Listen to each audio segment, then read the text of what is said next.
دیکھیں مظاہر نقوی صاحب کی جو ریزگنیشن ہے وہ تو بہت زمانے سے ایکسپیکٹڈ تھی. ان کے اوپر الزامات جو تھے وہ کافی سیریس تھے. یہ بات درست ہے کہ ان کے خلاف جو ایویڈنسز گیدر کی گئی تھیں وہ اسی مشکوک انداز سے گیدر کی گئی تھیں جس طرح قاضی صاحب کے خلاف کیس بنایا گیا تھا. یہ بات بھی درست ہے کہ وہ سارے شواہد اکٹھا کرنے کی وجہ وہی تھی جو قاضی صاحب کے خلاف مہم کی وجہ تھی، جو کہ یہ ہے کہ آپ حالیہ وقت کے مقتدرہ حلقوں کے خلاف ہو گئے یا ان کی ناراضگی اٹھا لی یا ان سے وعدہ خلافی کر دی، وہ what ever reason.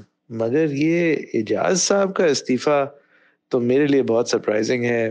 Hamid Khan صاحب کی طرف سے شاید کامنٹ آئی ہے کہ ان کو بھی پریشر تو ظاہر ہے تمام وہ لوگ جو بالواسطہ یا بلا واسطہ، لیکن میرے خیال سے اعجاز صاحب کو کوئی رائٹنگ آن دا وال نظر آ رہی ہوگی یا ان کو کوئی ایسی کوئی ایسی وجہ ہوگی جو ان کو لگتا ہو کہ مزید کنٹینیو کرنے میں جو پریشرز آئیں گے وہ برداشت نہیں کر پائیں گے.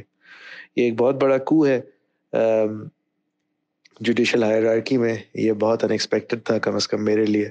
اعجاز صاحب نے بہت سارے سابق چیفز کا ہاتھ بٹایا ہے تمام عزائم پورے کرنے میں. انہوں نے ثاقب نثار صاحب کے ساتھ ہسپتالوں کا دورہ کیا ہے.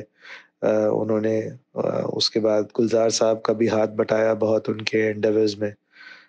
اس کے علاوہ وہ عمر عطا بندیال صاحب کے بھی رائٹ ہینڈ مین تھے.